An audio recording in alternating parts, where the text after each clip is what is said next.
Canal Novel e Fanfic Narradas. Fanfic O Senhor dos Anéis, o Lorde das Estradas.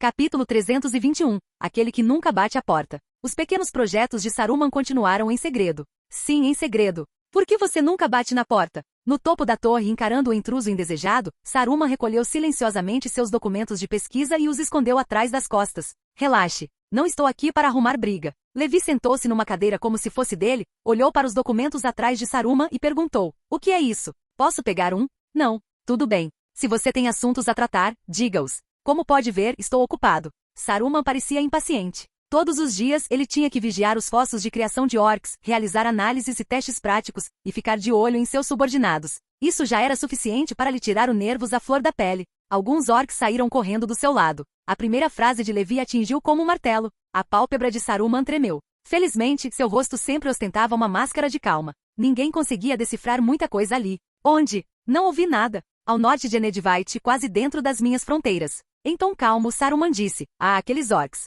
Eu sei. Meus homens relataram o ocorrido. Enviei aliados para eliminá-los. Enquanto falava, sua pálpebra se moveu novamente. Tom não contou toda a história. Nesse instante, o coração do velho mago batia forte no peito. Ao menos conserve o que já foi conquistado. Em boa hora. Seus amigos de Enedvite agiram rapidamente. A voz de Levi era casual, como uma conversa rápida. Ou talvez tenha sido apenas uma conversa passageira. Com um suspiro baixo, Levi se levantou. O calor de sua armadura, dissipado por Saruman, deixou a boca do mago branco um pouco seca. Levi caminhou até a janela e olhou para Isengard. A vista continua magnífica aqui, que assim seja sempre. Veja lá, o céu límpido, os jardins entrelaçados de verde e vermelho, os pomares, o lago cristalino que reflete o céu e as montanhas além. Um lugar agradável para passear, sem dúvida. Claro, respondeu Saruman sem levantar os olhos, com as mãos gesticulando incessantemente enquanto guardava seu trabalho. É uma pena que alguns não valorizem isso, tratando tudo como coisa sem valor. Shin. Levi sacou repentinamente Nemesis, a espada que não usava há algum tempo. Saruman saltou. O que você está fazendo? Nada. Levi verificou a borda apagada, deu-lhe um leve floreio e depois deslizou-a de volta. Ao que tudo indica, o ar nas proximidades está limpo o suficiente por enquanto. Que grosseria! Se tocarem nos meus arquivos ou anotações, não perdoarei. Seja um pequeno corte na sua espada ou um incêndio acidental na sua armadura, não deixarei passar. Relaxe. Respeita os frutos da sabedoria e do trabalho. Levi deu um tapinha na mesa ao lado dele. A armadura e a espada estão sob meu controle. Afinal, elas me pertencem. Ele fez uma pausa, encarando Saruman, e acrescentou: espero que você possa fazer o mesmo, manter rédeas soltas sobre o que é seu. Ei? Saruman deu um sorriso seco. Claro, posso administrar o que é meu, seja lá o que for. A propósito, como vai sua pesquisa sobre os faróis? Algum progresso depois de todos esses anos? A mudança de assunto foi abrupta, mas Saruman a acolheu bem. Ele ergueu a mão e beliscou um pequeno espaço entre o polegar e o indicador. Um pouco. Um pouco? Sim, muito pouco. Ao ouvir isso, Levi inclinou a cabeça, olhou para a mesa e depois para Saruman, com uma expressão que beirava a incredulidade. Acredite no que quiser. É um trabalho particular. Você deveria agradecer por eu ter lhe contado isso. Isso finalmente fez Levi rir. Tudo bem, tudo bem. É seu trabalho particular. Não precisa compartilhar. A conversa informal entre eles não durou muito. Como Levi havia dito, ele não estava ali para causar problemas, apenas para dar uma passada rápida no caminho. Quanto ao seu verdadeiro destino, Rohan, no topo da torre observando Levi partir, Saruman soltou um suspiro. Gandalf, Levi, ambos são um tormento. Ele voltou para dentro. O primeiro gostava devagar, mas deixava algum rastro. Mesmo que encontrasse algo, Saruman daria um jeito. O segundo era irracional e imprevisível, como se um espírito da tumba pudesse surgir de repente por trás e te assustar a qualquer momento. E não havia nada que se pudesse fazer em relação a ele. Como aliado confiável, mas... Saruman parou e pensou. Sim, por que não um aliado? O motivo era complexo. Para começar, na primeira vez que viu Levi, o homem estava ao lado de Gandalf. Era evidente que os dois estavam juntos. O fim estava escrito ali. Ele afastou o pensamento inútil e voltou ao trabalho. Em breve. Muito em breve. Sua pesquisa sobre o farol havia avançado muito mais do que um pouco. Como você tem estado? Na capital de Rohan, no Salão Dourado no topo da cidade, Levi encontrou-se com o rei da época Théoden. Muito bem. Bastante bem. Théoden o cumprimentou calorosamente, e eles trocaram um breve abraço. Que bom. É um alívio te ver com tanta saúde. Isso significava que Saruman ainda não havia decidido se voltar contra ele. Após cumprimentar Théoden, o olhar de Levi percorreu o salão. Ele olhou para a esquerda e para a direita, deixando muitos na corte inquietos. Alguns assentiram com a cabeça calmamente. Outros mantiveram o olhar baixo. Alguns, com medo do seu olhar, desviaram o olhar. Ao ver isso, Théoden murmurou: tio, você está procurando alguém? De certa forma. A resposta de Levi foi vaga o suficiente para confundir os ouvintes. Talvez eu possa ajudar? Ofereceu Théoden gentilmente. Não precisa. Só estou dando uma olhada. Um olhar? para ver se alguma língua traiçoeira poderia prejudicar Rohan. Ele não sussurrou nada. Ficou parado na porta e falou em tom de voz normal. Soou nos ouvidos como uma nota aguda. Tum! Muitos corações aceleraram. Não havia outra saída. Se quisesse, ele poderia realmente exterminar todas as almas presentes. Cada alma poderia até incluir os guardas do lado de fora e a guarnição próxima. Você recebeu a palavra secreta? Perguntou Théoden. Em comparação com seus nobres trêmulos, ele se mantinha firme, fruto de uma vida inteira de confiança e convivência com Levi. Ainda assim, a curiosidade persistia. Não exatamente. Apenas uma premonição. Levi varreu o corredor novamente. Por enquanto, nada gravemente prejudicial. Ele se referia à língua de verme, é claro. Parecia que a cobra ainda não havia se infiltrado em Meduseld. Às vezes, confie mais nas pessoas próximas a você. Não siga apenas os conselhos de estranhos. Entendo. Théoden assentiu com a cabeça. Levi sorriu. Eu vi. Nestes anos, Rohan conheceu paz e fartura. Como guerreiro e como rei você se saiu bem. A figura à sua frente evocava uma lembrança. Levi ficou em silêncio por mais um segundo, depois acrescentou. Você tem a postura do seu pai. Théoden pescou. Isso é um grande elogio para mim. Capítulo 322. A possibilidade de restauração. Relatório de viabilidade para uma varredura completa de Angmar. Em 2992, em Road Sidkeep, Levi se animou ao ler uma nova proposta das legiões de patrulheiros. Após décadas de esforço e com a intervenção direta de Levi, os Ittemuors que fazem fronteira com Angmar foram em grande parte desmatados há anos. Os Trolls e Orcs das montanhas que outrora assolavam aquela região selvagem foram caçados, e os restantes foram encurralados no interior das cordilheiras. Quanto à floresta que antes era chamada de Bosques dos Trolls, entre o Forte da Estrada e Valfenda, assim denominada porque Trolls costumavam vagar por lá antigamente, o nome já não correspondia à realidade. Não havia mais Trolls. Isso não era mera especulação. Nas últimas décadas, os guardas florestais vasculharam aquela mata escura centenas de vezes, e nenhum Troll foi avistado. A área era considerada relativamente segura. Muitos mercadores e viajantes a atravessavam para dar uma olhada, principalmente para visitar os 3 Trolls de pedra congelados em terror. Chegaram tantos que o caminho da beira da estrada até o acampamento dos Trolls ficou achatado, transformando-se numa trilha batida. Atrás dos Trouxas ficam os Ittemuors, e além dos Ittemuors fica Angmar. No passado, o perigo aumentava gradativamente nessas 3 zonas. Ninguém ousava olhar 2 vezes, temendo que algum devorador de homens pudesse atacar a qualquer momento. Mas agora as Trouxas e as Ittemuors tinham sido completamente limpas. A primeira era relativamente segura, a segunda praticamente livre de inimigos, em sua maior parte deserta. Quanto ao último remanescente, a própria Angmar, até Levi sentiu uma dor de cabeça chegando enquanto lia. Se considerarmos essas 3 regiões como masmorras, então as colinas dos Trolls representariam um desafio moderado. Encontrando os métodos certos, você poderia derrotar o inimigo em segurança. Os Ittemuors, atrás dali, seriam classificados como difíceis. Ali viviam muitos Trolls da montanha, além de Orcs e bandos de Vargs que vagavam em grupos. Mesmo com homens suficientes, exigia planejamento cuidadoso e preparação adequada antes de qualquer movimento. As obras da longa muralha de Levi reduziram a dificuldade em um nível, dando às legiões de Rangers uma linha de retirada praticamente inquebrável. Depois dos Ittemuors veio Angmar. Na verdade, a varredura dos Ittemuors não custou muito tempo aos guardas florestais. Há muitos anos que eles quebravam a cabeça para encontrar maneiras de lidar com um lugar tão repleto de inimigos. Da boca de um campeão da legião. Os inimigos estão por toda parte. Grandes, pequenos Trolls, Orcs, bandos de Vargs. Avançar 100 passos para dentro é como afundar na lama. Quando você finalmente derrota os inimigos à sua frente e levanta a cabeça, há olhos nas encostas, nas árvores, nos buracos, à frente e atrás. Dá arrepios. A dificuldade de Angmar era inferno. De acordo com o relatório de viabilidade sobre uma varredura completa de Angmar, se alguém desejasse minimizar as perdas e seguir o curso mais tranquilo na guerra, seriam necessários mais 10 anos de desgaste antes de lançar o expurgo final. Esse era o plano de menor custo. Uma abordagem mais agressiva poderia reduzir bastante o tempo. Levi nunca adotou planos agressivos que pudessem resultar em grandes perdas. Não há necessidade de pressa. Nada está nos pressionando por trás. Ele encerrou o relatório com esse resumo. Valorizem suas vidas. A pressa em vão não compensa o dano desnecessário. O método de Road Sidkeep era conservador. Muito conservador. Embora aos olhos de muitos lá fora, parecesse radical o suficiente para quase tocar o céu.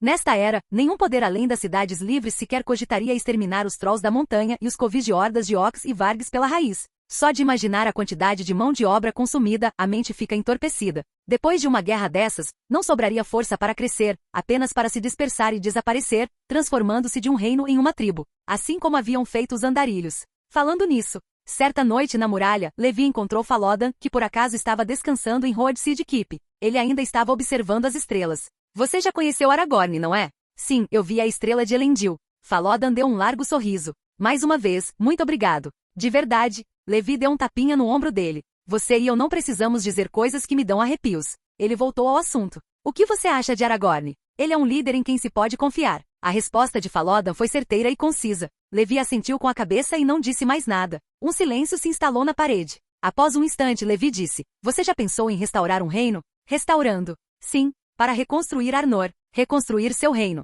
Nesse instante, o olhar de Falódan se voltou para Levi e se fixou nele. Você sabe que é chamado de Senhor do Norte. Claro. Então você sabe que enquanto Arnor ainda existia, era chamado de Reino do Norte. Essas duas coisas não entram em conflito. Falódan ficou em silêncio. De fato, toda a região das Terras Solitárias era administrada diretamente pelas Cidades Livres, e um amplo anel ao redor delas havia ficado sob o alcance de suas cidades, tornando-se pacífico. Contudo, Levi não prosseguiu com uma expansão desenfreada nem proclamou mais terras como suas. Miniriat fica ao norte do condado, à beira-mar. Entre elas estão os montes Berodaus, os montes do norte, os montes do sul e Brei. Aqueles lugares já haviam sido terras de Arnor, pontilhadas pelas ruínas das cidades, fortalezas e torres de vigia do reino. Levi havia deixado aqueles pontos de referência intactos. Eu sempre me lembrei. Aquela era sua casa. Não apenas Levi, as pessoas se lembravam, e até mesmo as bibliotecas do condado registravam que o reino de Arnor lutou pelos povos livres. Eles resistiram a Angmar, o rei bruxo, com todas as suas forças até se quebrarem e se dissolverem. O reino das bruxas, por sua vez, foi reduzido a ruínas, e seus remanescentes se dispersaram para espreitar e sobreviver. Poderíamos chamar isso de destruição mútua. Quanto ao motivo pelo qual os relatos históricos do condado mencionam isso, é preciso observar que os hobbits participaram. Eles enviaram uma companhia de arqueiros para auxiliar na guerra. Era apropriado e justo. O próprio condado já havia pertencido a Arnor e mais tarde, por concessão do então rei de Arnor, os hobbits se estabeleceram lá. O rei pediu apenas que os hobbits mantivessem as estradas e pontes, jurassem fidelidade e deixassem os mensageiros do rei passar sem impedimentos. Não havia mais nada a acrescentar. O fato de os hobbits terem marchado para a guerra contra Angmar deve ter surpreendido um pouco os Dúnedain de Arnor. Aquelas pessoas eram mais corajosas do que aparentavam e sempre encontravam um jeito de iluminar o olhar daqueles que as menosprezavam. Se esse dia chegar, darei meu apoio. Como forma de retribuir aos andarilhos destas terras e ao seu chefe que serviu ao meu lado por tanto tempo. Capítulo 323. Profecia. Recentemente, o número de andarilhos em Road Seed Keep e na Cidade da Água havia crescido muito, tanto que juntos, havia mais de 100 andarilhos vivendo lá. É claro que esses andarilhos não estavam ali para ficar ociosos ou relaxar. Muitos assumiram cargos como instrutores ou palestrantes, e não parecia ser uma situação temporária. Pelo que tudo indicava, eles não iriam embora até que várias turmas de alunos tivessem passado por ali. Além disso, o número de andarilhos na linha de frente também havia aumentado. Havia jovens e idosos, oferecendo conselhos aos recrutas novatos de Road Seed Keep ou juntando-se a unidades experientes de espadachins para realizar investidas e ataques. Claramente, os andarilhos tinham ouvido notícias concretas e estavam reagindo à sua maneira. O mais notável entre eles era um homem que havia recentemente alcançado certa fama. O povo de Brei, tanto homens quanto hobbits, o chamava de Passulante. O apelido era neutro, nem bom nem ruim. Dizia-se que ele aparecia frequentemente perto de Brei, misterioso e esquivo. Ele era chamado de Strider porque era alto, 1,98 metros, com pernas compridas e uma passada que cobria grandes distâncias. Sua compleição física era tão impressionante que ao falar com ele, nenhum hobbit, nem mesmo os homens da cidade, conseguia evitar levantar os olhos. Ele dá um passo, e eu tenho que correr vários para acompanhá-lo, disse um hobbit. Fiquem de olho nele, disse Saruman aos seus agentes. Mas na maioria das vezes, quando Aragorn não queria ser visto, seus vigias e rastreadores não conseguiam encontrá-lo, nem mesmo vislumbrar sua capa. Em vez disso, suas fontes e empregadores eram frequentemente rastreados pelos guardas florestais. Ele já vem fazendo isso há algum tempo, disse Levi, ao ouvir a notícia que Aragorn trouxera. Ele não ficou surpreso. Nem ele nem Aragorn se deram ao trabalho de comentar mais sobre as ações de Saruman. O velho mago sempre fora desconfiado. De certa forma, Saruman poderia ser chamado de mago cauteloso. Ele partia do princípio de que todos os outros eram igualmente cautelosos, confiando apenas em si mesmo, e sempre preparava uma série de planos de contingência. No fim, apenas ele se preparava constantemente para a guerra, acumulando forças suficientes para subjugar uma nação que de forma alguma era fraca. Uma pena que uma mente tão brilhante não tenha sido bem aproveitada.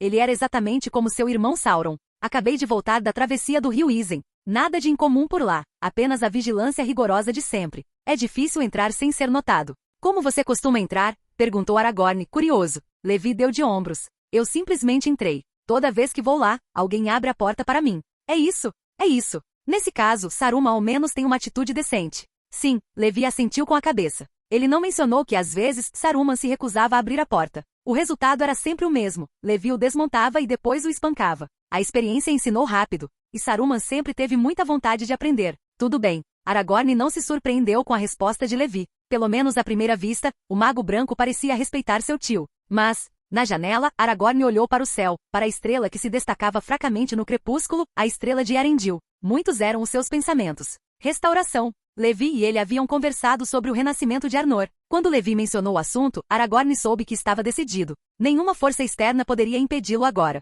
Até onde chegaria dependia apenas dos seus próprios esforços e dos esforços do seu povo. Naquele ano, um ancião Dúnedain teve uma premonição e fez uma profecia. Quando o rei de Gondor retornar, Arnor será restaurada. Sem nada a temer no passado, restava apenas o presente. Aragorn e seu povo continuaram a servir as terras das cidades livres, ano após ano. Durante esse período, eventos também se desenrolaram no condado. Em 2994, o pai de Frodo, Drogo Baggins, faleceu aos 86 anos de idade. Seu túmulo estava coberto de flores. As pessoas diziam que ele era íntegro e respeitado, e além de quase ter se afogado uma vez, não havia feito nada em sua vida que lhe rendesse desonra. Após a morte de Drogo, sua esposa Prímula ficou por muito tempo sem ânimo, vivendo em profunda tristeza. Mais tarde, ela optou por retornar à casa de sua família e viver com seus parentes. A casa foi deixada para Frodo, que agora tinha 26 anos. Embora ainda conservasse a inocência de um hobbit, ele já não era mais uma criança. Ele entendia muitas coisas. Vivendo sozinho, Frodo frequentemente vagava por lugares no mapa do condado que ainda não haviam sido revelados,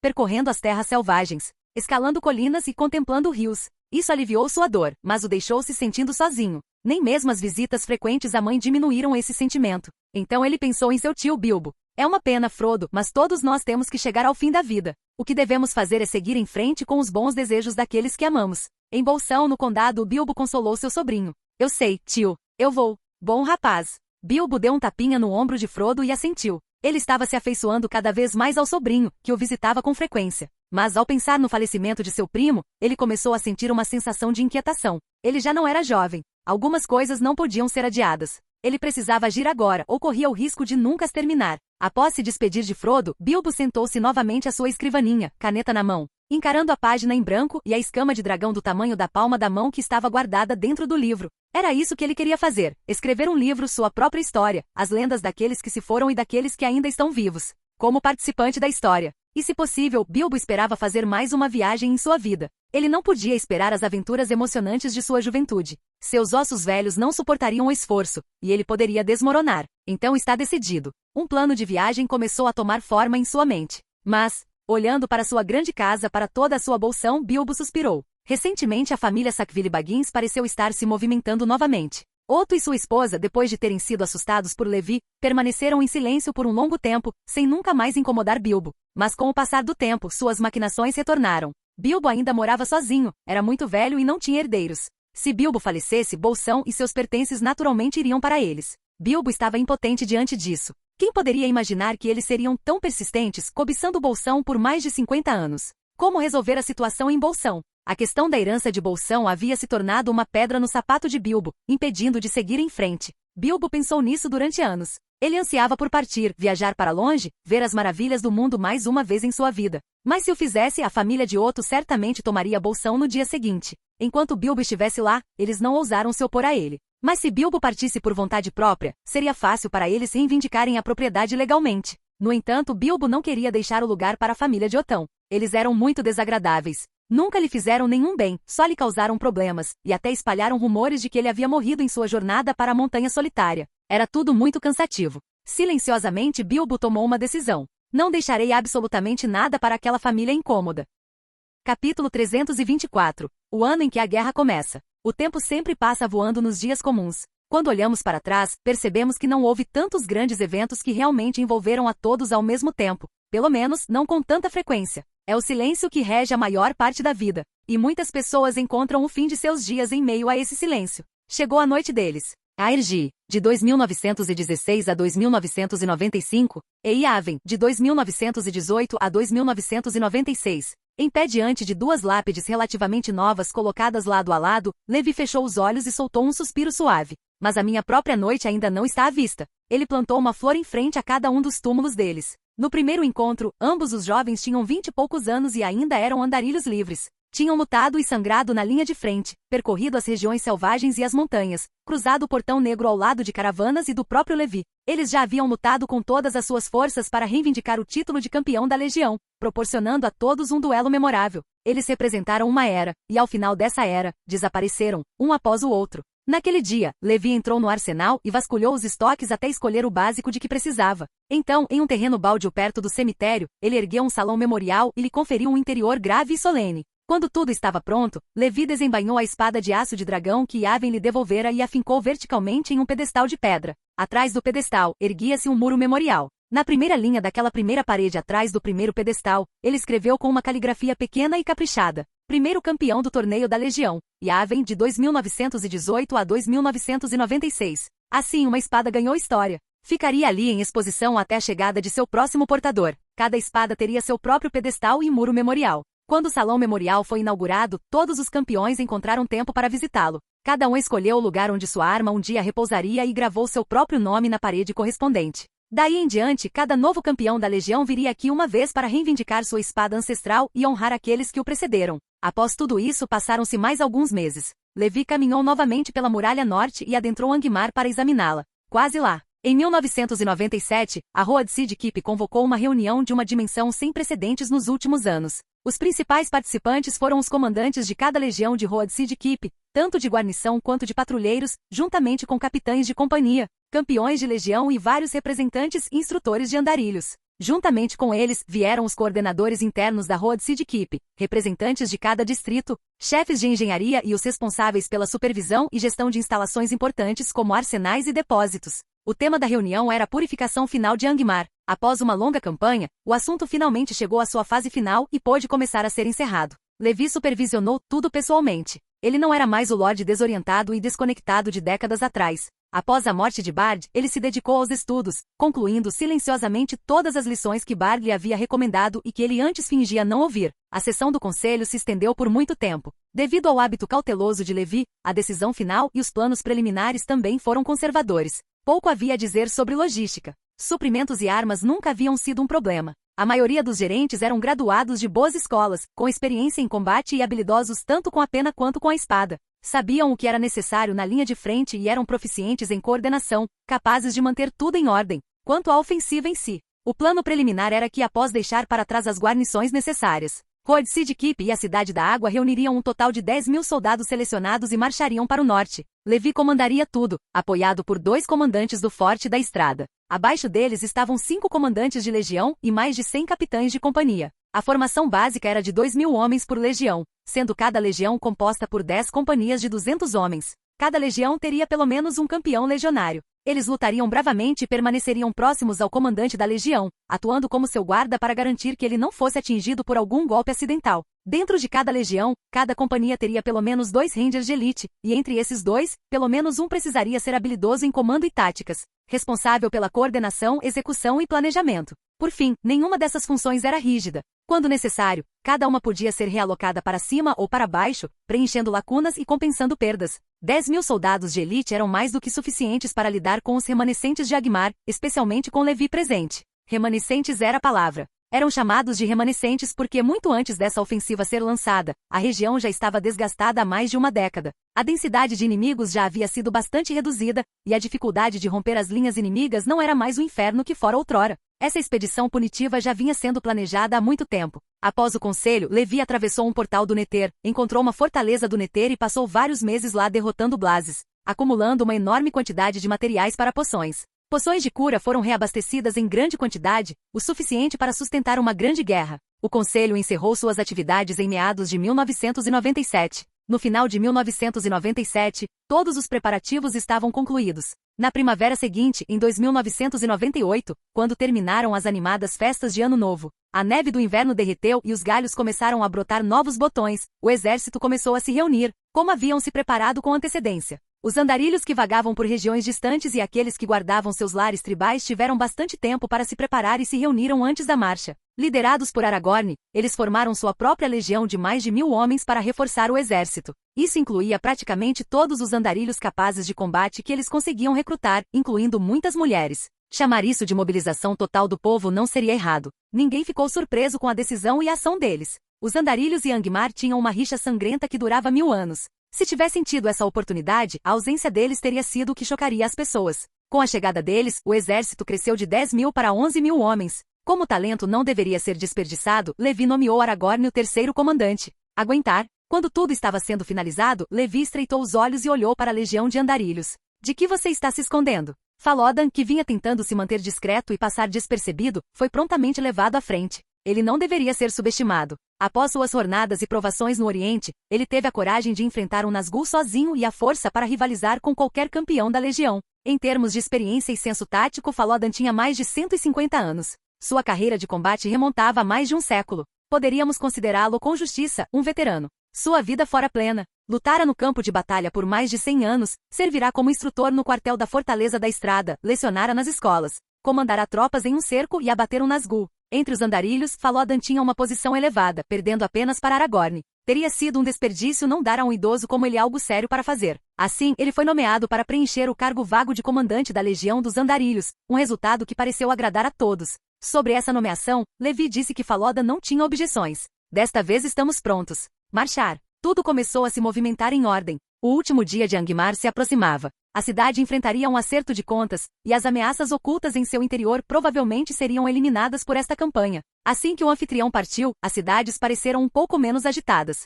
Alguns podem pensar que o forte à beira da estrada e a cidade da água ficaram pouco vigiados. Contudo, se algo escolhesse aquele momento para atacá-los, descobriria que havia mais tropas dentro de suas muralhas do que as que haviam saído. Essa era a precaução de Levi. Tanto no ataque quanto na defesa, nenhum dos braços ficaria devendo nada. Mesmo que de repente tivessem que enfrentar outro exército como aquele que invadiu Moria décadas antes com 15.000 homens, as duas cidades poderiam lidar com isso juntas, mesmo sem Levi e sem pedir reforços de outros lugares. Capítulo 325. Luz branca através de nuvens negras. O exército reuniu-se em Road Sidkeep e seguiu para o norte como uma grande maré, cruzando a Long Wall e sob os olhares dos observadores, adentrando o território selvagem. Eles marcharam para as Colinas Negras e pisaram em terra marrom e doentia. Angmar. Com um sibilar de aço, Levi cravou a espada de aço da chama do dragão no chão. A grama seca pegou fogo imediatamente e se espalhou, formando um anel de cinzas. Um trovão ribombou no céu. Brilhava num verde doentio, como se algum poder maligno ainda se agarrasse às nuvens. Qualquer alma que tivesse passado a vida em terras pacíficas, ao ver este céu corrompido e aqueles brilhos de olhos vermelhos e verdes na escuridão, teria lutado para não cair de joelhos, mesmo vestido com armadura e com uma lâmina afiada na mão. Naquele momento, porém, entre os 11.000 soldados das 6 legiões, nenhum rosto demonstrava medo. Eles simplesmente seguiam o homem à frente, avançando em fileiras ordenadas. Um rugido ecoou das colinas e bosques distantes, longo e profundo. Era difícil dizer se vinha de trolls ou de bandos de vargs, ou de ambos. O chão estremeceu quando uma pedra do tamanho do torso de um homem rasgou o ar e voou em direção a Levi, que estava na frente da fila. Os 3 campeões da legião mais próximos dele desembainharam suas espadas de aço de dragão e saltaram para interceptá-lo. Eles não precisavam ter se incomodado. Levi saltou alto, brandiu a espada longa com todo o seu peso e com um estrondo retumbante, estilhaçou a rocha no ar. Ela se despedaçou em fragmentos, apenas pequenos pedaços caindo no chão atrás dele. Troll da montanha. Aterrissando com leveza, Levi ergueu a cabeça e olhou na direção de onde o arremesso havia sido feito. Os trolls podem ser caricaturas dos Ents, mas ainda assim nasceram à imagem e semelhança deles, e não devem ser subestimados. Após o primeiro golpe, o troll que atirara a pedra silenciou, como se tivesse sido surpreendido. Levi não tinha intenção de dar tempo para que o animal se recuperasse. Ele ergueu a cabeça e com uma das mãos, levantou a espada longa, apontando-a para o céu à sua frente. A expedição começou de verdade. A grande limpeza havia começado. A brilhante horda prateada avançou para a escuridão de Angmar como uma lâmina, mergulhando direto em seu coração. As criaturas malignas que se escondiam nas sombras não conseguiram mais se conter. Mostraram suas presas. O aço da chama do dragão cortava os trolls que atacavam,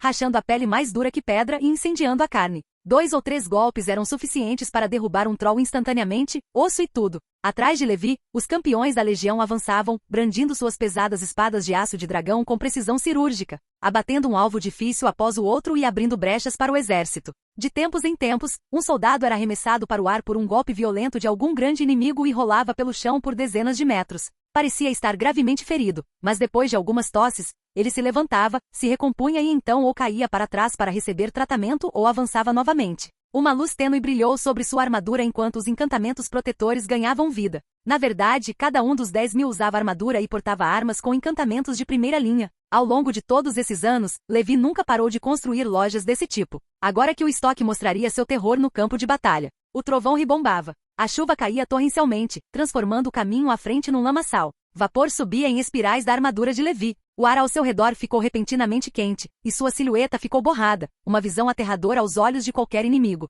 Essa grande e estrondosa campanha estava destinada a durar. Embora Angmar possa agora conter apenas ruínas, outrora fora um poderoso reino de feitiçaria. Sua extensão não era pequena. Sua maior largura, de leste a oeste, estendia-se por centenas de quilômetros. Levaria tempo para limpar tudo completamente. Talvez algum poder estranho e persistente enraizado naquela terra tentasse impedir o acerto de contas, mas, no máximo, o atrasaria um pouco. As legiões avançavam a um ritmo constante, seus passos firmes como ferro, seu ímpeto imparável, esmagando toda a esperança do inimigo. Ainda assim, embora o chão se mantivesse firme sob seus pés, ninguém ousava relaxar. Todos sabiam que quando uma criatura era encurralada em verdadeiro e inescapável desespero, até mesmo o valentão mais caótico que só atacava os fracos podia despertar uma força terrível e lançar-se em um último e feroz contra-ataque. A guerra estava em pleno andamento. Fora desse contexto, a maioria das reações ao surto foi de espanto. Para muitos, a mobilização dos exércitos de Road Sidkipp foi repentina. Apenas os andarilhos das redondezas sabiam de algo com antecedência. Nem mesmo muitos aliados haviam sido informados.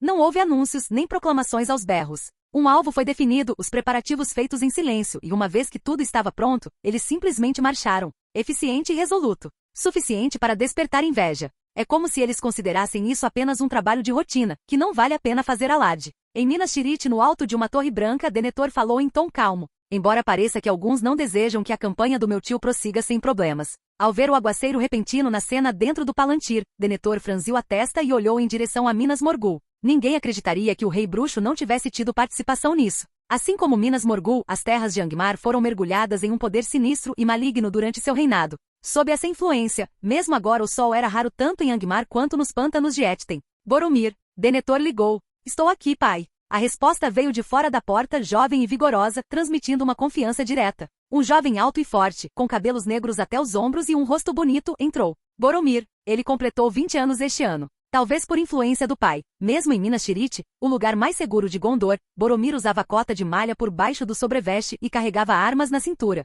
Bom. Denethor deu um tapinha no ombro do filho mais velho, sorrindo num raro momento de carinho. Apesar de sua juventude e da barba rala no queixo, Boromir já havia conquistado mérito na linha de frente. Ele realmente podia ser chamado de um guerreiro capaz. Após esse pequeno elogio, a feição de Denethor voltou a assumir linhas austeras. Boromir, reúna homens e vigie Minas Morgul. Mantenha os olhos no rei bruxo. Informe-me cada movimento dele. Se ele se atrever a fazer alguma coisa, então eu o abaterei, concluiu Boromir sem hesitar. Denethor não conseguiu conter o riso. O rapaz ainda era jovem. Algumas vitórias o haviam tornado ousado demais. Ele nunca tinha visto as névoas venenosas de Minas Morgul, nem os horrores que rondavam aquele vale. Assim como ele mesmo já foi. Você nunca enfrentou os Nazgûl. Você não conhece o terror que eles causam. Embora talvez isso não seja de todo ruim. Ele pensou por um instante, depois desabotoou a espada de ferro que carregava constantemente ao lado há décadas e a estendeu para Boromir. Pode pegar. Esta é a espada de ferro que o tio Levi me deu. Parece comum, mas é resistente e difícil de quebrar. Agora passo a palavra para você.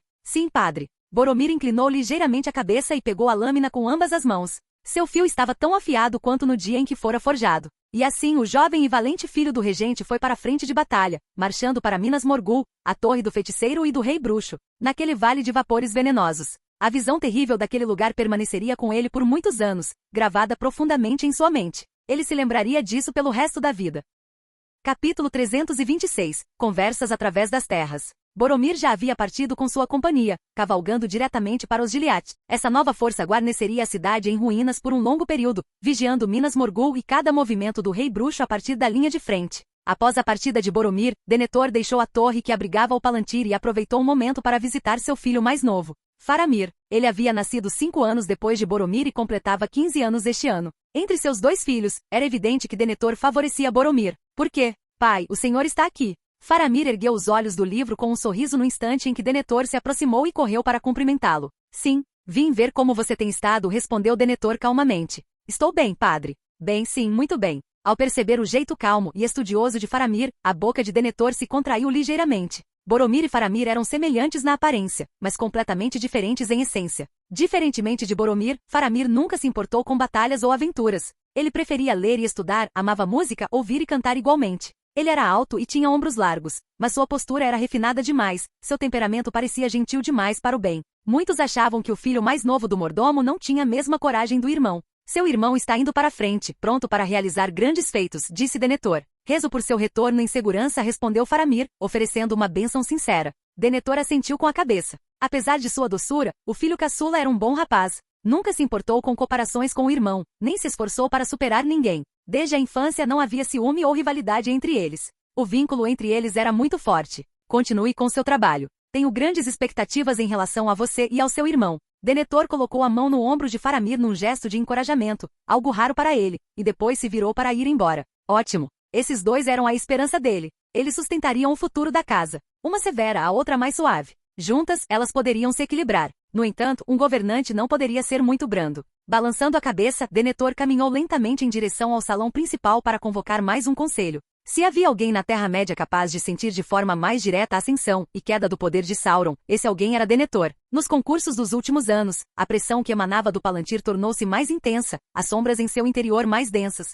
O retorno do grande inimigo estava se apressando. Sob as ordens de Denethor, o número de guardas ao redor da torre do Palantir dobrou. Não era a pedra que precisava de proteção, mas sim todos os outros. Sabendo do seu peso, ele não ousou deixar que ninguém mais o tocasse, nem mesmo seus filhos. Se alguém sequer fosse atingido por sua luz por acidente, poderia cair no chão, mergulhando imediatamente em um pesadelo. H.U. Quando o último conselho dos altos senhores de Gondor terminou, Denethor soltou um longo suspiro e fechou os olhos. Bom, ele ainda conseguia suportar. Então vamos continuar. Veremos quem cai primeiro. Gondor não cairá antes de mim.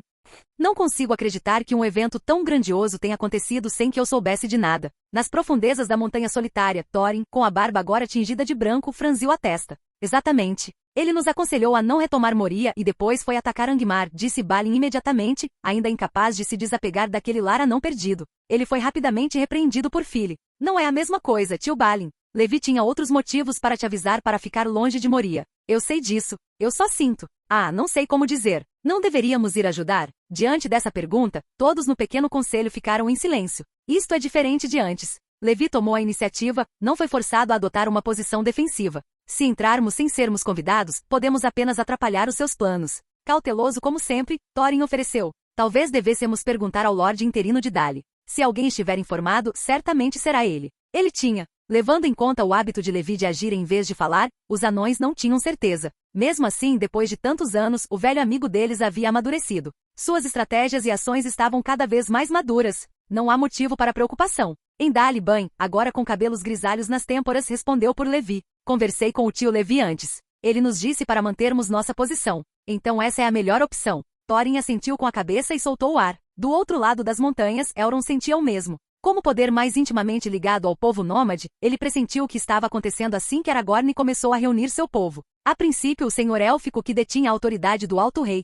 considerou onde poderia prestar auxílio, mas certa pessoa dissera que era desnecessário, e Elrond, com toda a honestidade, conteve-se. Não que ele confiasse cegamente, ou que realmente não tivesse pensamentos próprios. Simplesmente não parecia necessário. Se esta parte da música pertencesse aos homens, então os homens deveriam tocá-la. Elrond enviou sua bênção em silêncio. As bênçãos eram sempre coisas belas e radiantes. Em outros lugares, outras pessoas também ofereceram suas bênçãos àqueles que lhes são queridos. Você deve viver bem, Frodo. Nós te amamos. No condado, em Buckland, na terra dos Brandebucks. A família Tuque estava reunida. Frodo sentou-se ao lado da cama, observando sua mãe enquanto lágrimas escorriam por suas bochechas, uma a uma. Querido Frodo, estou orgulhoso de você. Este ano, a esposa de Drogo faleceu, consumida dia e noite pela dor da perda do marido. Prímula Bolseiro, de 2920 a 2998. Frodo ergueu a lápide dela com as próprias mãos. A partir daquele dia, ele ficou sozinho. Contudo, o luto não era tudo na vida, nem deveria ser o seu aspecto principal. Carregando o amor de seus pais e as esperanças que eles tinham para ele, Frodo ergueu a cabeça em direção ao sol e à terra verdejante.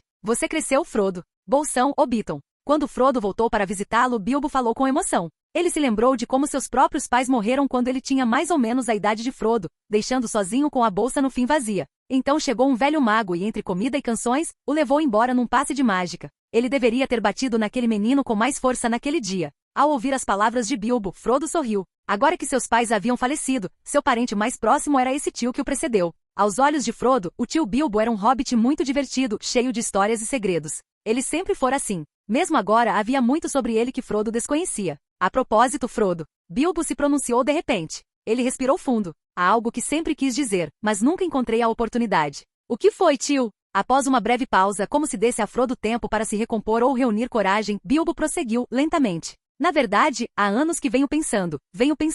Bem, o que você acha de Bolsão? No meio da frase, ele mudou abruptamente de assunto. É maravilhoso. Verdadeiramente, respondeu Frodo, piscando os olhos. Bom. Bilbo suspirou, com o olhar complexo. Ele ainda não tinha conseguido dizer o que queria dizer, mas Frodo não era tolo nem bobo. Pressentindo que algo estava errado, perguntou imediatamente. O que foi, tio? Algo está incomodando? Preocupante, sim. Sim, de fato. Incentivado por Frodo, Bilbo expôs todas as preocupações que o afligiam ultimamente. Como é possível que os Sackville Baggins sejam tão horríveis? Ao terminar de ouvir, a indignação de Frodo veio do coração. Aquela família espalhou o boato de que Bilbo estava morto quando saiu em aventuras, tentou tomar bolsão e leiloou os móveis da casa. Mesmo depois que Bilbo voltou para casa, eles o atormentaram dia após dia, até que a severa advertência de Levi os fez calar a boca. Mesmo assim, eles não haviam realmente desistido. Agora passavam os dias esperando que Bilbo morresse de repente para que pudessem se mudar para lá por direito. No passado eu apreciava o silêncio. Gostava de viver sozinho e detestava ser incomodado, disse Bilbo. Mas agora, já tive silêncio demais.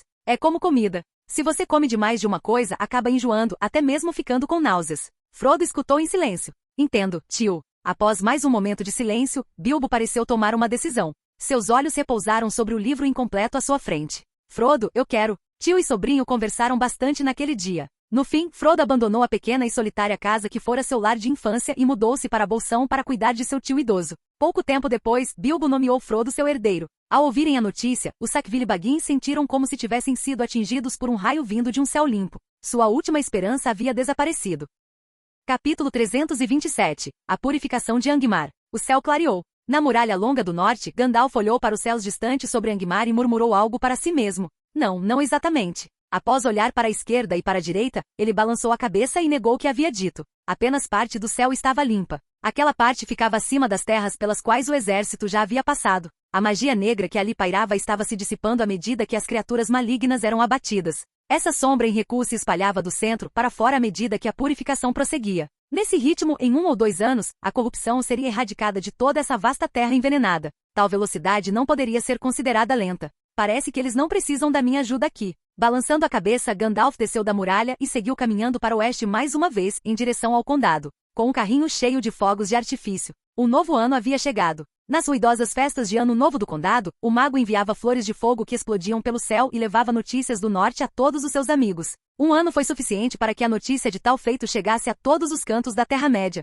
Anos mais tarde, essa campanha contra Angmar passou a ser chamada de Expedição do Norte. No início de 2999, a Expedição do Norte entrou em sua fase final. A maior parte das terras de Angmar jazia devastada. Por onde o exército marchara, o chão estava salpicado com o sangue negro de criaturas malignas, e o ar estava impregnado com o seu odor fétido. Montar. Nas montanhas frias e cobertas de neve, no extremo oeste de Angmar, o grito de Levi ecoou. As legiões atrás dele se reuniram imediatamente, formando fileiras tão ordenadas e solenes como sempre. Tendo como inimigo apenas uma turba desorganizada, suas próprias perdas foram praticamente insignificantes. Os resultados foram simplesmente surpreendentes. Carindum. Do alto de uma crista elevada, Levi contemplou a fortaleza em ruínas à sua frente, onde ainda se aglomeravam multidões de criaturas, e pronunciou seu nome. Outrora fora a capital do reino das bruxas de Angmar. 1000 anos antes, forças de muitas terras se uniram para invadi-la. O rei bruxo fora derrotado e fugira e o lugar abandonado. Contudo, séculos mais tarde, a ruína havia atraído forças malignas novamente.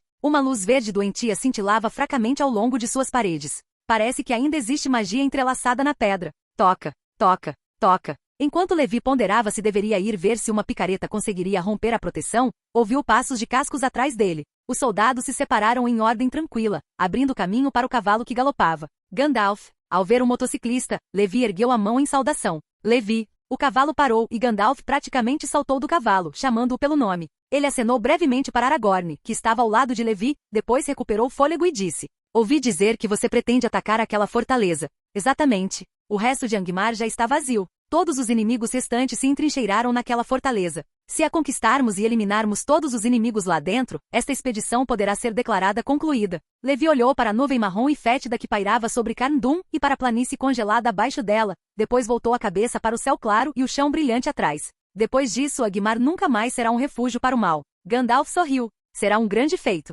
A história se lembrará disso. E você, Gandalf? Veio para prestar testemunho? Perguntou Levi. Não. Gandalf balançou a cabeça negativamente. Não apenas para testemunhar. Deixe-me ajudar também. Firmando seu cajado, ele se posicionou ao lado de Levi na frente do exército, encarando o deserto congelado e a fortaleza amaldiçoada além. Eu vou lidar com a magia nessas paredes. Na verdade, bem, muito bem. Deixo isso com você, nosso mago de confiança. Levi estava prestes a acrescentar outra solução, mas deixou para lá. Existiam muitas maneiras de invadir uma fortaleza com ou sem proteções. Mas se houvesse um método mais fácil à disposição, por que não usá-lo? E assim os homens ganharam um mago para ajudá-los. Afinal, era exatamente a tarefa de um Star. Comparado aos outros de sua ordem, Gandalf era verdadeiramente o mago mais trabalhador da Terra-média. Com um baque surdo, a luz emanou da ponta de seu cajado. O brilho verde doentio da fortaleza desapareceu, revelando a pedra negra nua por baixo, envolta em uma camada espessa e dura de gelo. Assim teve início o cerco final. Bum! As primeiras explosões sacudiram o ar na frente da fortificação. Com a blindagem destruída, alguns blocos de TNT foram suficientes para abrir um enorme buraco no portão. Outras cargas atingiram outros pontos ao longo das muralhas, derrubando quase toda uma face da fortificação. As criaturas que se escondiam lá dentro não tinham mais para onde fugir. Só lhes restava sair e lutar. Concluídos os preparativos finais, o exército avançou com toda a sua força. O ímpeto do avanço parecia afastar as próprias nuvens. Os cronistas escreveriam que o Senhor do Norte, o mago e os 3 comandantes ergueram suas espadas e lideraram o ataque. Em menos de um dia a fortaleza caiu. Sem defesas adequadas, sua última guarnição foi dizimada. Ao se esconderem atrás daquelas paredes, eles garantiram a própria fuga. Nenhum inimigo conseguiu escapar com vida. A última camada de nuvens de Angmar se dissipou. Céu limpo e sol brilhante romperam sobre o local. Com o tempo, o solo manchado e marrom ficaria verde. Como em outras terras, a grama se espalharia como um tapete pelo planalto elevado. Agora, até mesmo a última e tênue chance de retorno de Angmar foi extinta. Orcs e vargs que haviam fugido para tocas nas profundezas das florestas e nos altos penhascos foram desenterrados um a um. O flanco oeste das Montanhas Nebulosas estava finalmente completamente seguro. Ao longo de toda a cordilheira, apenas um lugar ainda abrigava um grande número de inimigos: Gundabad, no extremo norte. Aqueles picos imponentes já foram o local de despertar do primeiro dos anões, Durin, o imortal, pai de todo o seu povo. Mais tarde, os orcs os expulsaram e fizeram dali sua própria cidade montanhosa. Quando a notícia da destruição de Angmar chegou até eles, os orcs do Monte Gundabad tremeram de medo. Para todos os lados, viam apenas inimigos. Não havia mais para onde fugir, nem um centímetro. Como temiam, o grande exército virou-se e voltou seu olhar para Gundabad, determinado a aproveitar a vantagem e destruir também este último ninho. Diante de Levi e do exército que ele trouxe, os corações dos orcs estavam em cinzas. Até mesmo seus últimos e frenéticos esforços pareceram frágeis. Outros, no entanto, estavam longe de estar calmos. No mínimo, vocês devem nos levar junto nessa, exigiram os anões. Durante a noite, reuniram uma força para se juntar ao ataque a Gundabad. Afinal, esta era a montanha onde o primeiro anão do mundo havia despertado. Seu ancestral e primeiro rei de Khazad-dûm, Durin I, o Imortal. Para os anões, era um lugar sagrado, a origem de seu povo neste mundo. No final do outono de 2999, o Monte Gundabad foi declarado purificado. Não restou um único orc. O local sagrado dos anões foi recuperado. Gundabad tornou-se um novo posto avançado dos povos livres. Alguns anões e homens viviam e trabalhavam lá, mas não muitos. No final do ano, uma torre de vigia ergueu-se no alto da montanha, com a função de observar as terras ao redor e mais ao norte. Talvez por a cordilheira de Gundabad ser tão árida e desolada, e não apresentar nenhuma beleza aos olhos comuns, ela não tem atraído muita atenção. Além da guarnição, raramente se viam homens por lá. Apenas anões vinham com frequência, e a maioria deles eram peregrinos. Atraídos pela antiga fama da montanha, eles subiam suas encostas com dificuldade para lembrar seus ancestrais e honrar o passado. A história virou uma nova página.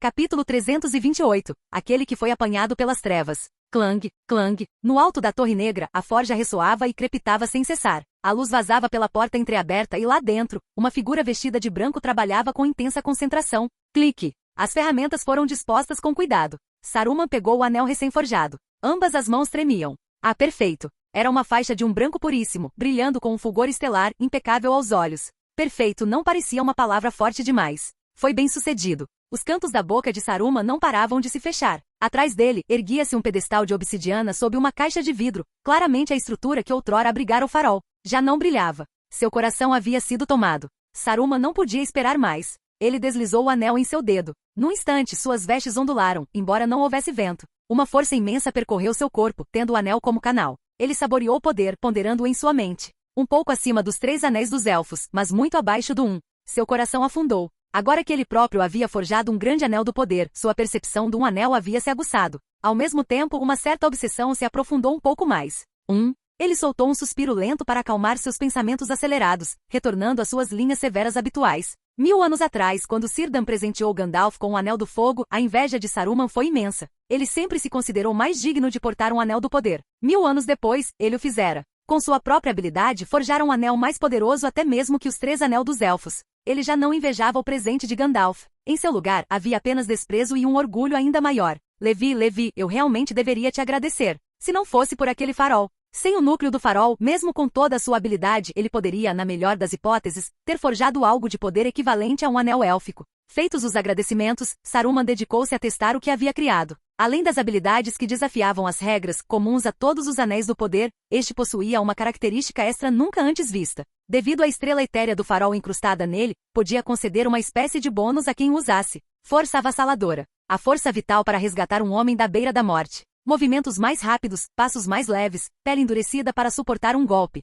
O Anel Estelar, murmurou ele por fim, e deu-lhe um nome. A partir de hoje sou o mestre do Anel Estelar. Sou Saruman, o grande ferreiro de anéis. Satisfeito com seu novo título, ele avistou sua própria túnica branca. Muito simples. Ele balançou a cabeça negativamente. Suas cores devem proclamar seu poder. Então, de que cor? Saruman pensou, e então lentamente ergueu a mão. Eu ficarei com todos eles. Barril após barril de tinta era trazido para Isengard e carregado até o topo da torre. Meses depois, Saruman reapareceu. Os atendentes estacionados em Orthan sentiram que algo nele havia mudado, e ao mesmo tempo não. O manto branco deslumbrava os olhos. Não exatamente. À primeira vista parecia branco, mas não completamente. A nova vestimenta era tecida com incontáveis fios coloridos, tantos que juntos pareciam brancos. Quando Saruman se movia, eles cintilavam e mudavam de cor. O manto brilhava com tamanha iridescência que ninguém conseguia contemplá-lo por muito tempo. Ele ficou muito satisfeito. Naquele ano, ele se autodenominou com mais um título, Saruman das Muitas Cores. Sob o sol, sua túnica refletia 1000 matizes, mas em sua totalidade parecia branca. Na escuridão, quando aquelas tonalidades perdiam a luz, a túnica parecia escurecer, a sombra aderindo a ela, e despertava medo. A quem você serve? Nos fossos de reprodução sob Isengard, Saruman segurava o crânio de um orc com a mão que ostentava o Anel Estelar. Seus olhos brilhavam com uma terrível luz branca. Eu sirvo. Os pensamentos mais profundos do orc começaram a se distorcer. Eu sirvo ao grande Saruman. Baque. Saruman soltou-o. Uma nova marca apareceu na testa do orc, a impressão digital de uma mão branca e ressequida. Bom, só agora Saruman se sentiu verdadeiramente à vontade. O Anel do Poder poderia manter esses orcs sob lealdade absoluta. Se antes decidia alguns daqueles que lhe haviam jurado lealdade poderiam ter mudado de lado ao ver Sauron, depois que a mão branca foi marcada, essa chance se foi. Eles haviam se tornado uma força que poderia realmente ser usada contra Mordor. Devo deixar Gandalf e Levi verem o que eu fiz. Eles ficariam maravilhados. Saruman começou a sonhar com o futuro. Virar o exército inimigo contra si mesmo. Que plano magnífico! Quando Sauron caísse, a história gravaria seu nome profundamente nas páginas. Embora ainda faltasse algo. Despertado de seu devaneio, Saruman olhou para o orc magricela à sua frente e ficou em silêncio. Muito fraco. Nem de perto o suficiente. Durante anos, mesmo com a adição de feitiçaria, essa geração de orcs só se tornou um pouco mais forte. Eles continuavam sendo ferramentas ineficazes. Mas agora, com o Anel Estelar, seu próprio poder havia aumentado. Ele poderia começar um trabalho mais aprofundado. Isso ainda não pode ser mostrado. Não até que uma raça de orcs mais forte esteja pronta. Então que eles vejam meus resultados. Até então, Saruman mantinha um objetivo simples. Tudo o que ele fazia era para derrotar o grande inimigo. Então, no ano 3000, uma certa notícia chegou aos seus ouvidos. A informação veio de um espião em Gondor. Talvez sem muito mais a relatar, o homem se desfez de detalhes que outros haviam ignorado por muito tempo. Uma delas era que de muito longe, ele ocasionalmente via Denethor entrar em uma torre alta. Quando ele descreveu a aparência daquela torre, Saruman explodiu. Tolo! Você chama isso de notícia importante e só fala disso agora? Denethor! Ele ousara usar aquela pedra. Preciso avisar. Não. Saruman parou. O atual regente de Gondor não parecia estar de forma alguma debilitado. Ele teria derrotado Sauron? Foi incrível. Os olhos de Saruman se arregalaram. Se você consegue, por que eu não consigo? Ele manteve a cabeça erguida e caminhou até a câmara onde repousava seu próprio palantir. No instante em que seus dedos tocaram a pedra, duas imensas forças o atingiram, desestabilizando-o de tal forma que ele quase caiu. Uma era de ferro, inflexível, um golpe direto na cabeça. A outra era profunda e escura, vasta além da vista, sua mácula infiltrando-se em tudo que tocava. Um único toque lançou um véu de sombra sobre seu coração. Com um rugido, o grande olho surgiu na torre, queimando-se em seu interior, e seu calor rachou seus lábios. Uma forma negra surgiu ali dentro e falou lenta e suavemente. Estamos em sintonia. Saruman, não consigo me livrar da sensação de que você não está bem. Algo está te incomodando? Uma semana depois, em Orthan, Gandalf franziu a testa enquanto observava seu colega mago. Talvez fosse apenas uma questão de estilo, mas Saruman parecia cansado. Não precisa se preocupar. Estou muito bem. Saruman forçou-se a manter a voz firme. Muito bem, não vou me intrometer. Gandalf balançou a cabeça negativamente. Vim apenas para falar convosco sobre o norte. Imagino que o sábio Saruman tenha ouvido dizer que os males de Angmar e Gundabad foram eliminados pelas hostes das cidades livres. Isso mudará o equilíbrio da Terra-média de muitas maneiras. Talvez. HMPH. É preciso admitir que os seguidores de Levi são muito fortes. Essa confederação de cidades agora tem força suficiente para resistir mesmo fora de seu controle. Guardar. Ele não vai gostar dessa palavra. Gandalf intercedeu em nome de Levi. Pelo que vi, o sistema deles já está maduro, com um toque de Númenor. O único defeito é que eles não vivem muito. A morte de tantos velhos amigos afetou Levi profundamente? Ao ouvir isso, Saruman apenas balançou a cabeça negativamente. Incompreensível. Assim é a vida curta. Por que se preocupar tanto com isso? Você ainda não entendeu, meu velho amigo, disse Gandalf, tentando mais uma vez instigá-lo a pensar. Ele estava fadado ao fracasso. Ficou claro que Saruman não estava prestando atenção. Durante toda a conversa, Gandalf teve a sensação de que a mente do Mago Branco estava em outro lugar, absorta em outros pensamentos. Suspirar. Com um suspiro de alívio percebendo a distração de Saruman, Gandalf deixou o assunto de lado. Levantou-se em silêncio e partiu. Saruman caminhou com ele, passo a passo, de volta para baixo da torre. Eles finalmente chegaram às grandes portas. Gandalf ficou de pé ao sol e fez uma leve reverência em despedida. Saruman parou na soleira, metade do corpo na luz que entrava, a outra metade ainda na escuridão da torre. À medida que Gandalf se afastava, Saruman sobressaltou-se como se estivesse despertando, erguendo a mão em direção à figura que recuava, como se tentasse agarrar algo. Espere, eu. A escuridão que se enroscava em seu coração ressurgiu agora que o visitante havia partido, pressionando com força as últimas profundezas. Ajuda. Um sussurro quase inaudível arranhou sua garganta. O Mago Branco tentou iniciar uma luta final, mas ao ver aquele número diminuir, ele não conseguiu terminar de dizer a palavra. Seu orgulho não lhe permitia implorar a ajuda de um mago cinzento que ele sempre considerará inferior. A figura desapareceu. Saruman baixou a mão e a fechou em um punho. O último vislumbre de esperança em seu coração se apagou. Quando Gandalf desapareceu completamente de sua vista, ele soube que provavelmente havia deixado escapar sua última chance de mudar seu destino. Ele se virou e voltou para dentro da torre. De volta à escuridão. Ajuda com o quê? A voz irritada veio de frente, interrompendo seus pensamentos. Saruman ergueu a cabeça bruscamente. Nos degraus que davam acesso aos andares superiores, estava sentado um homem que não estivera ali um instante antes, sorrindo sem sorrir enquanto observava, como se tivesse acabado de se acomodar para apreciar uma peça de teatro. Você realmente não sabe bater na porta?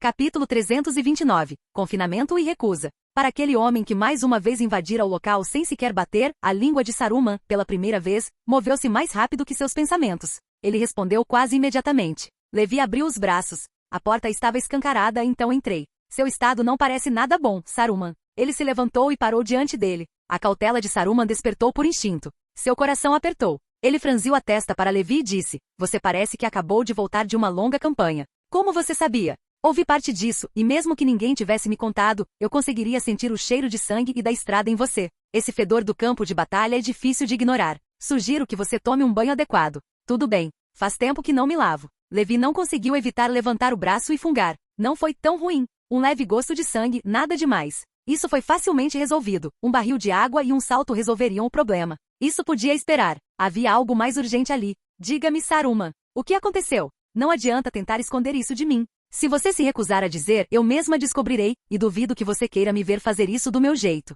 Um silêncio profundo se instalou na torre. Saruman permaneceu em silêncio por um longo tempo, depois curvou a cabeça e soltou um longo suspiro. Pouco tempo depois, os dois subiram juntos até o topo da torre, até a câmara do Palantir. O pesado pano preto que antes cobria a pedra havia desaparecido. No instante em que Levi viu o cristal, ele entendeu. O velho tolo não conseguirá resistir à tentação de usá-lo. Quase certamente fora golpeado por Sauron. Contudo, pela sua aparência não caía, não completamente. Ainda se debatia. Se Levi não tivesse seguido Gandalf de perto e chegado imediatamente, Saruman provavelmente teria sido perdido. Beba um pouco de leite. Você sabe o que ele pode fazer. Saruman hesitou, depois pegou a xícara que Levi ofereceu e a esvaziou de um só gole. E então? Perguntou Levi. Como você se sente? Nada, disse Saruman, pousando a xícara. O olhar de Levi se intensificou. Algumas coisas no coração não podiam ser dissipadas por nenhuma corrente de ar externa. Não se tratava de um efeito negativo simples que pudesse ser removido com uma poção. Você passa o dia todo dizendo aos outros para não tocarem na pedra. No fim, você não conseguiu resistir à tentação de tocá-la.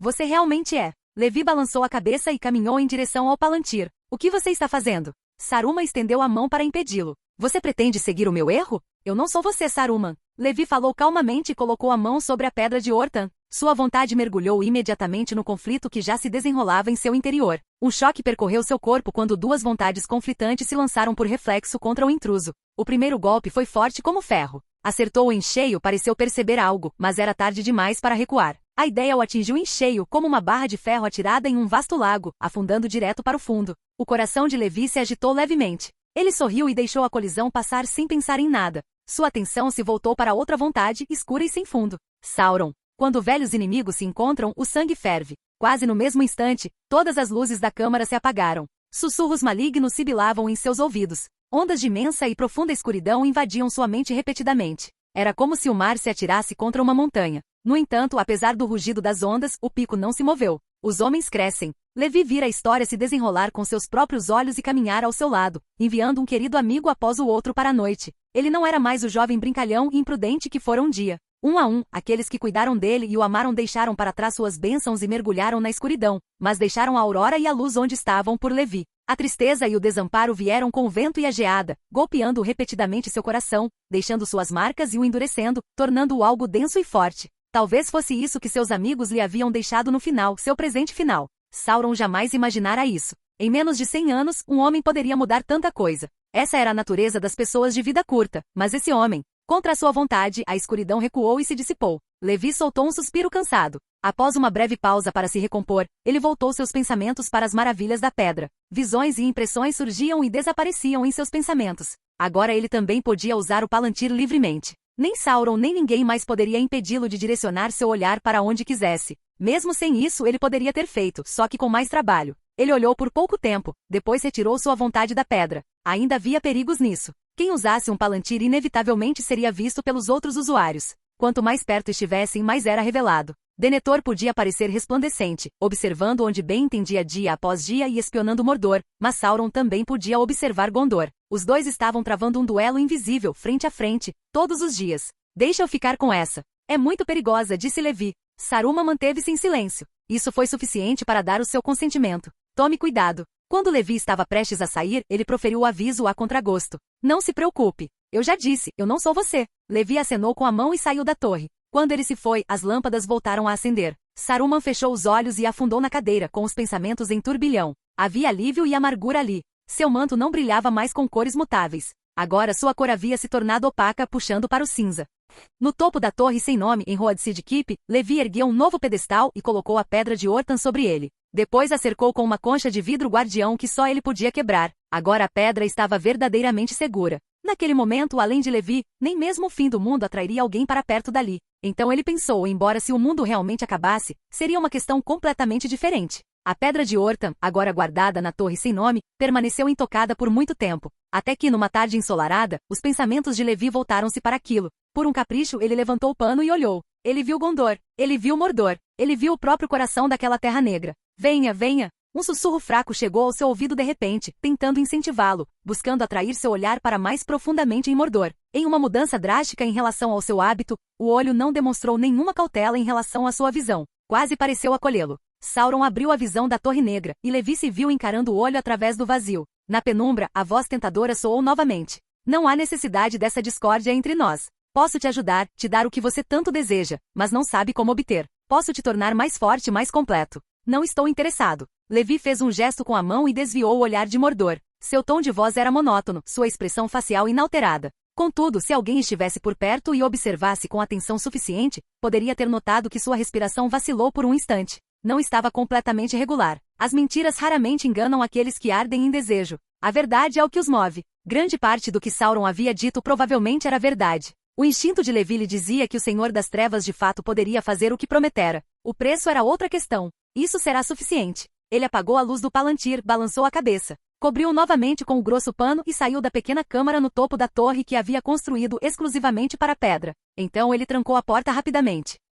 Capítulo 330. Prólogo. Frodo, eu não sou tão bom quanto você pensa que eu sou. Certa noite, em Bolsão, enquanto Frodo dormia, Bilbo acendeu a lâmpada em seu escritório e começou a escrever uma carta. Nem sei o que me levou a tomar esta decisão, mas certamente não foi bondade. Talvez seja simplesmente porque de todos os meus parentes cujos nomes carregam Baggins, só você parece ter o verdadeiro espírito Baggins. Então decidi deixar Bolsão, e tudo que possuo sob sua guarda. Quanto a mim, não se preocupem. Desejo apenas fazer uma última viagem antes que minha vida chegue ao fim. Venho pensando nisso há muito tempo, e se eu hesitar mais, temo que seja tarde demais. O leve arranhar da caneta ressoava incessantemente no escritório. Claramente Bilbo escrevera muito naquela noite. Para os padrões hobbits, ele havia atingido o ápice da vida. Era rico, respeitado, o hobbit mais velho do condado e chefe da família Baggins. Qualquer um desses atributos já o teria marcado como venerável. Juntos, faziam dele a própria personificação da venerabilidade. Contudo, seu amor pela aventura finalmente superou seu gosto pelo conforto. Assim como havia acontecido 60 anos antes.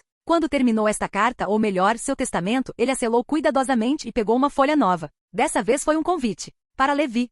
Um banquete de aniversário sem precedentes para o seu 111º aniversário. É assim que Bilbo descreve. Em setembro de 3001, no posto de observação à beira da estrada, Levi abriu a carta recém-chegada e a leu com atenção. Então ele se virou para Gandalf, que estava ao seu lado, e começaram a discutir o assunto. Sim, eu sei. Venho me preparando para isso há bastante tempo, disse Gandalf com o cachimbo na mão, a fumaça saindo de seus lábios. Você quer dizer aquela carroça cheia de fogos de artifício? Levi inclinou a cabeça para o lado, olhando de soslaio. Assim que Gandalf chegou, ele percebeu. O mago trouxera um pequeno pônei atrelado a uma carroça carregada de fogos de artifício de todos os tipos. Claramente, ele pretendia fazer um espetáculo na festa de Bilbo. De fato, não subestime meus fogos de artifício personalizados, Levi. Eles podem não ter muita força como armas, mas serão muito mais bonitos do que aqueles seus foguetes de guerra. Acredite em mim, venho praticando essa arte há 1000 anos. Você já tem isso? Então, aguardarei ansiosamente por isso. Você terá um deleite para os olhos, eu lhe prometo. Gandalf deu uma risadinha com a expressão de quem diz, aguarde e verá. Não há tempo a perder. Preciso ir. O pônei não é dos mais rápidos, e se isso me atrasar, Bilbo vai me dar uma bronca daquelas. O pônei HM. Levi perguntou distraidamente. Por que não usar aquele cavalo veloz? Gandalf ficou em silêncio por um instante. Quando falou novamente, seu tom era baixo e melancólico. Um cavalo veloz, sim. Muito veloz. Veloz demais. Tão veloz que a última carruagem em que andei capotou comigo dentro. Você não quer nem ouvir como foi. Minhas costas ainda doem. Isso realmente faz. Levi deu de ombros. Ao que parece, quando se tem muita carga, a velocidade nem sempre é uma vantagem. E você? Quando pretende partir? Perguntou Gandalf. Daqui a alguns dias. Chegarei antes do início da festa. Muito bem. Gandalf partiu. Levi recostou-se na cadeira e bateu com os dedos no tampo da mesa, seus pensamentos vagando para o norte. Desde que Angmar fora completamente purificada, a terra foi se tornando mais macia com o tempo. A grama voltou a crescer, lenta mas seguramente. Postos de vigia foram erguidos no local da antiga capital de Angmar e mais ao norte, para ficar de olho em tudo que se movesse além dos grandes picos nevados. Na verdade, tais medidas não deveriam ter sido necessárias, mas os ermos congelados e vazios ao norte enchiam Levi de uma inquietação inexplicável. Os guardas florestais também sentiram isso. Por essa razão, nem Angmar nem os Itemuor se tornaram novos centros de povoamento. Eles foram marcados apenas por alguns postos avançados, símbolos de reivindicação territorial. Foi mais uma escolha conservadora. Enquanto qualquer perigo oculto não fosse eliminado, nem Levi nem os oficiais do Forte da Estrada, responsáveis por tais assuntos, enviariam pessoas para morar lá. A maioria das pessoas ainda vivia ao sul da Muralha Longa, mantendo uma vigilância cautelosa sobre o deserto do norte além de Angmar. Após tratar dos assuntos de seu reino e com o passar dos dias, Levi julgou que era o momento certo. Selou um cavalo e seguiu os passos da jornada de Gandalf rumo ao oeste. Ele ia àquela festa que já estava sendo planejada há muito tempo. Chocalho. As rodas das carroças rolavam por uma estrada rural, ocasionalmente sacudindo com o estrondo ao passar por sulcos e buracos. Da porta onde tudo começa, a estrada se estende para sempre, embora o caminho pela frente seja longo, enquanto nossos pés estiverem ansiosos. A melodia flutuava suavemente pelos campos, fácil e alegre, agradável ao ouvido. A voz que a transmitia era calorosa e profunda. Você está atrasado, Gandalf. Em uma elevação acima da estrada, um jovem hobbit estava de braços cruzados, chamando o cantor em tom de falsa reprovação. O mago nunca se atrasa, Frodo Bolseiro, respondeu Gandalf, parando seu pônei e olhando para cima. Ele também não chega cedo. Chega precisamente na hora que pretende. Os dois trocaram olhares por um instante. Então, de repente, os dois caíram na gargalhada. Que bom te ver de novo, Gandalf. Frodo atirou-se sobre ele, radiante de alegria. Ah, você não achou que eu perderia o aniversário do Bilbo, achou? Se eu perdesse, o velho me daria uma bronca daquelas até os portos cinzentos. Ouvi dizer por Levi que esta festa será grandiosa como nunca antes, disse Gandalf. Vai sim. O condado inteiro está em alvoroço, galinhas e cachorros todos de cabeça para baixo. Frodo sorriu. Metade do condado foi convidada e a outra metade. Eles virão de qualquer maneira. Então todo o condado estará lá. Exatamente como ele disse. Uma grande reunião. Gandalf deu uma tragada no seu cachimbo e sorriu. Ele havia trazido exatamente os fogos de artifício certos. Essas coisas ficavam melhores com uma multidão. Ruído e risos. Enquanto pensava nisso, Frodo disse, ultimamente o tio Bilbo tem passado muito tempo olhando para mapas e se perdendo em devaneios. Eu sei que você tem algo a ver com isso, não é, Gandalf? O quê? Gandalf olhou para Frodo com uma inocência ferida. Continue fingindo. Antes de você aparecer, o nome Baggins tinha uma excelente reputação. Nenhum de nós jamais havia pensado em partir para uma aventura. Isso não é bem verdade, disse Gandalf, balançando a cabeça. Não pode colocar toda a culpa em mim. Bilbo não lhe teria contado isso, mas ele era muito travesso quando era rapaz. Certa vez, correu desde Bolsão até a Floresta Velha e só voltou ao anoitecer. Os pais dele ficaram desesperados. Ora, eu nunca tinha ouvido falar disso, disse Frodo, genuinamente surpreso. Para ele, esse tio tão querido sempre fora, um velho contador de histórias misterioso cheio de contos. Mesmo depois de décadas juntos, essa aura de mistério não havia se dissipado. Se alguém observasse com atenção suficiente, sempre havia algo novo a descobrir. Claro que não. Ele jamais lhe contaria suas próprias histórias embaraçosas. De qualquer forma, acreditem ou não, eu apenas o empurrei levemente. A maior parte da escolha foi dele. É mesmo? O rosto de Frodo estava repleto de dúvida. Seja por sua culpa ou não, você já foi declarado um encrenqueiro pelo condado. Verdadeiramente? Os olhos de Gandalf tornaram-se ainda mais suplicantes. Ele lançou um olhar para um hobbit cuidando de um pequeno jardim bem cuidado à beira da estrada. O hobbit retribuiu o olhar e sorriu. Um instante depois, sua esposa saiu de casa e lhe deu um tapa na cabeça. Ah, muito bem. Parece que o preconceito é forte por aqui. Gandalf. Nesse instante, um grupo de crianças hobbits saiu correndo de um jardim próximo, gritando seu nome a plenos pulmões e pedindo fogos de artifício. Veja bem, as crianças não são tão facilmente influenciadas por preconceitos. Voxox. Pop. Com um pequeno empurrão do anel de fogo, um pequeno foguete disparou para o céu e explodiu, transformando-se em um punhado de borboletas de chamas coloridas que tremularam por um instante antes de se dissiparem em fumaça. As crianças gritaram de alegria. Ao ouvirem as risadas, os dois que estavam na carroça trocaram um olhar e riram também. Assim começou o prólogo da história.